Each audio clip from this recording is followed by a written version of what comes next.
பணிச்சுமை காரணமாக தமிழ்நாட்டில் எஸ்ஐஆர் பணிகளை புறக்கணித்து வருவாய்த்துறை சங்கத்தினர் போராட்டத்தில் ஈடுபட்டு வருகின்றனர்.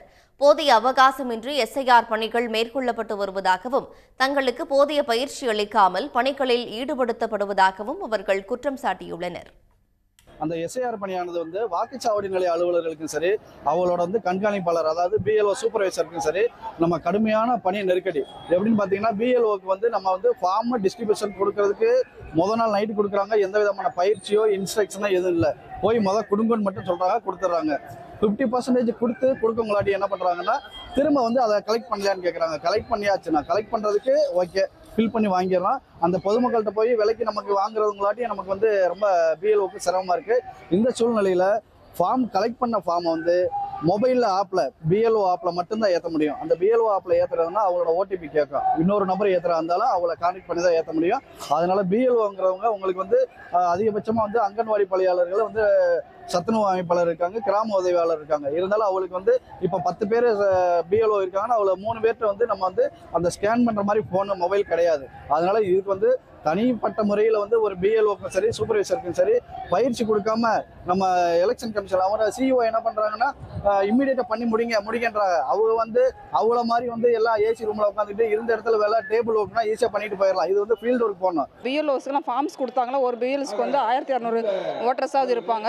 அவங்க போய் அங்கே ஒவ்வொரு இடத்துலையும் வீடு வீடாக தேடி போய் கொடுக்கணும். அது இல்லாத அவங்க போகும்போது பப்ளிக் இருக்க மாட்டாங்க, வேலைக்கு இது போயிடுவாங்க. இவங்க 9 மணி போகணும். ஆனால் ஸ்கூல் டைமும் இருக்குது. இவங்க 7 மணிக்கே போகிற மாதிரி இருக்குது. அதில் இவங்க ரொம்ப ஸ்ட்ரகிள் ஆகுறாங்க.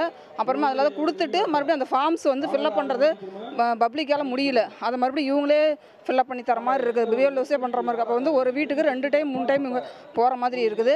அப்புறம் அதே மாதிரி அதுக்கான கால அவகாசம் கொடுக்க மாட்டேங்கிறாங்க. இப்போ உடனே முடியும்னா எப்படி செய்ய முடியும்? டைமிங்கே இல்லாமல் முடிக்கவும் முடியாது.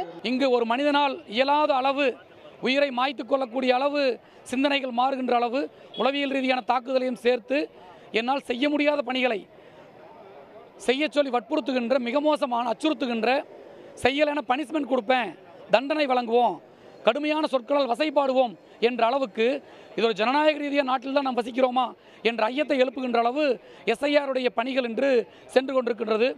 இதை சரி செய்ய வேண்டும் என்று நாங்கள் தலைமை தேர்தல் அலுவலரை சந்தித்து முறையீடு வைத்தோம். கடுமையான பணி நெருக்கடி இருக்கின்றது.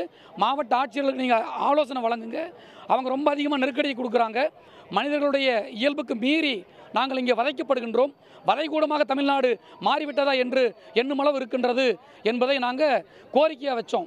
அதில் இருக்கின்ற முரண்பாடுகளை சுட்டி காட்டணும்.